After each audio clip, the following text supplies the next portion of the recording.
Welcome back to my channel, Alan on Tour.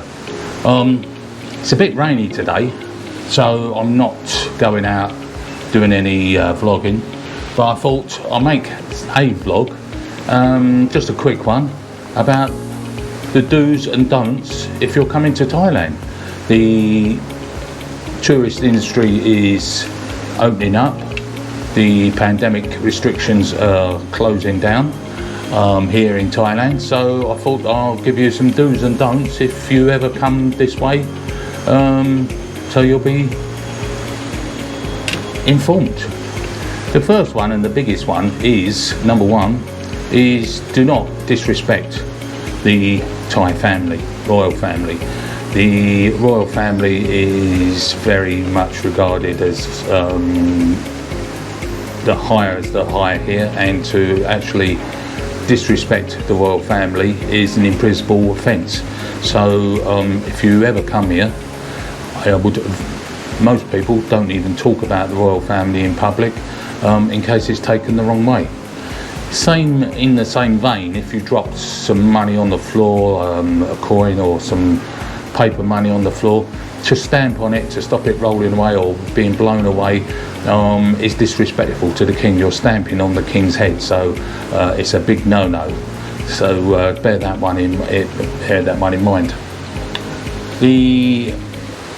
Going along the theme of respect, the head, you tend not to touch anyone's head here. It's the highest of the body, and it's considered impolite to touch anyone's head, so that's something to be aware of. And again, while talking about touching people, the monks, you do not touch the monks.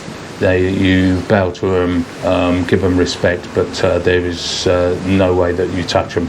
They are held higher than higher, so be careful with that one. Number two, carry ID around. It's a good thing to carry ID. If you get stopped, I make a photocopy of your passport or your driving license and keep it in your wallet, and that way you can produce ID. It's acceptable here.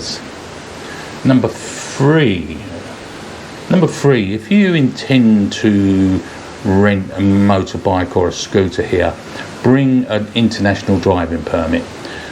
You can pick them up in the post office back in the UK. Very little money. If you get stopped by the police, which you get stopped quite regularly, I've been stopped probably 3 times in the last week. As soon as you produce your international driver's license, you're okay, and they send you on the way. There's too many tourists that will come here, hire a motorbike, because there's no proof of ID, driver's license or anything wanted. If you get caught, there's a fine at the end of it, and it is a cash fine, so they will want to take cash off you. I would also recommend, if you are going to hire a bike here, a moped or whatever, I hire a 300 scooter, big enough for me to get around on, and it's got some storage under the seats. You need to be a confident rider. The road rules here are non-existent. People tend to pick a line and just go on that line. You'll often find people riding towards you or driving towards you as you're going down the road on the wrong side of the road. It's accepted. You need to have your wits about you, and if you're at all nervous, I would discourage it. You need to be confident and have your wits about you. So I would bear that one in mind if you're going to come out here. On the theme of politeness, don't point. Westerners, we tend to point a lot. When we're talking, we point at things, look at that over there, and we point. Here, that's considered rude. Normally, you lift your head and sort of make a gesture with your head, and so that's enough. But to point is rude. Also, along the theme of rudeness or politeness is your voice. Many of the Thais speak in a very low voice. To raise your voice in anger is considered a no-no, and something you should avoid at all costs. People don't like to hear people raise their voice. They tend to look around. And number 4, 5, whistling at night. You won't hear anyone Thai whistling at night. It's considered that it beckons the spirits out. The Thais are very suspicious people. It's a bit of an odd one, but it's true. And to whistle is a no-no. So you could bear that one in mind. Spitting gum, chewing gum. Number 6. Spitting chewing gum out on the pavement is an imprisonable offence here. So be careful if you chew gum to not spit the gum out on the pavement. You can be fined and you can be put in prison for it. Imprisonable offences. Number 7.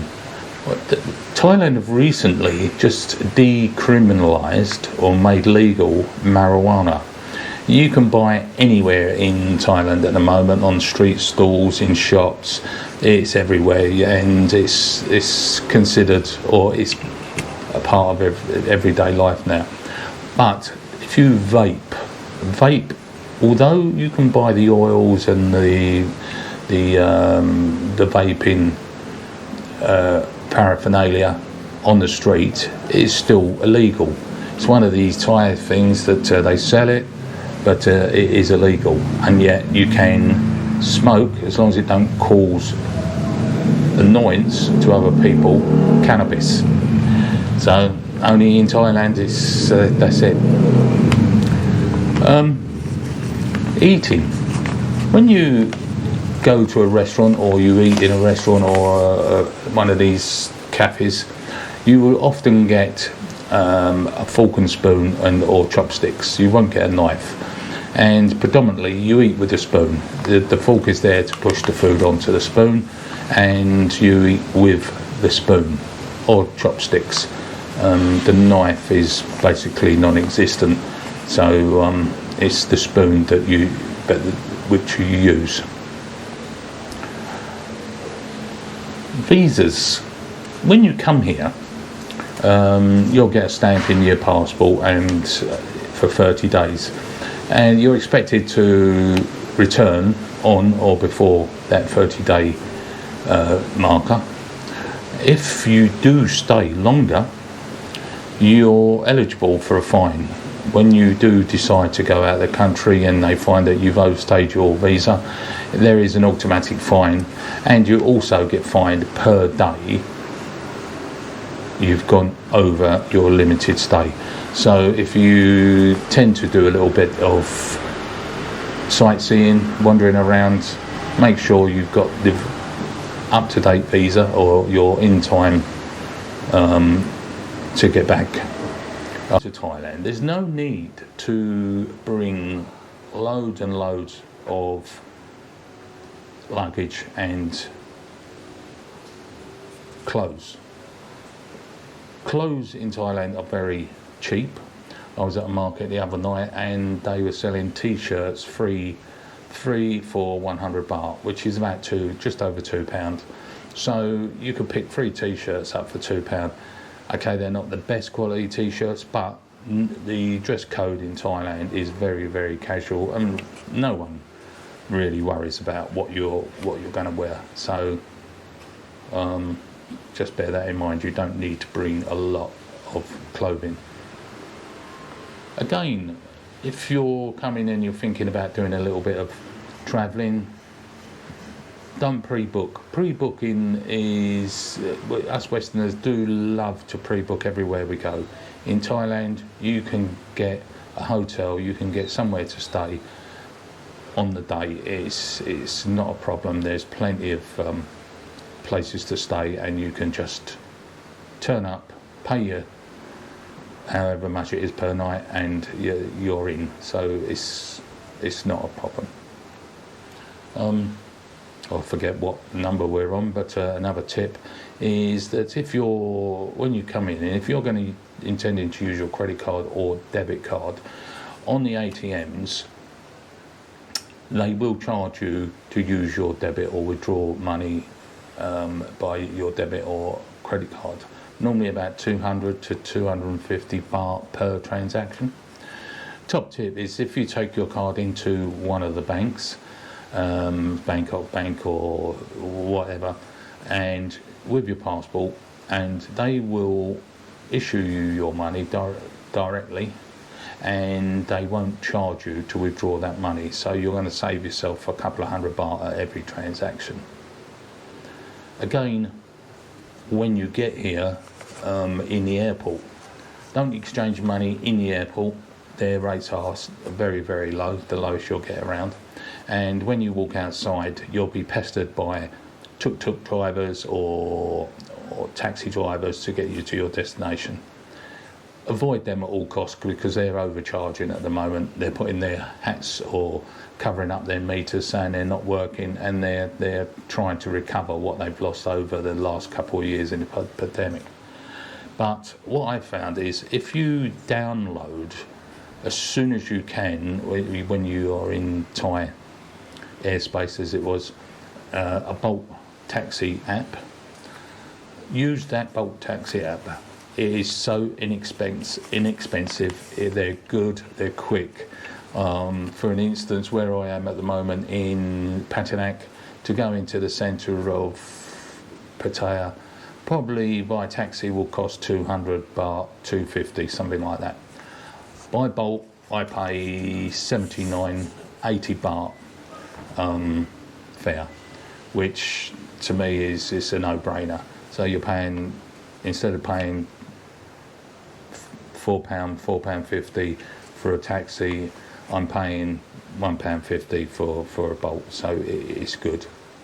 And the last thing is the street food.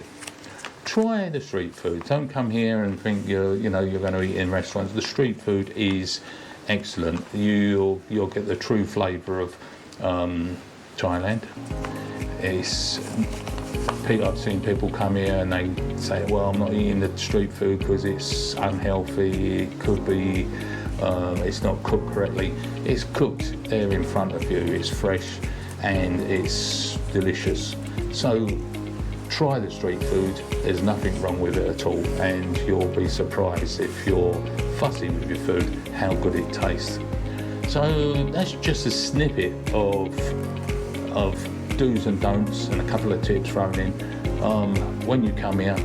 So happy days. The weather hopefully is going to improve. It looks like we've got a cyclone coming in the next couple of days, but get that out of the way and we're into the high season.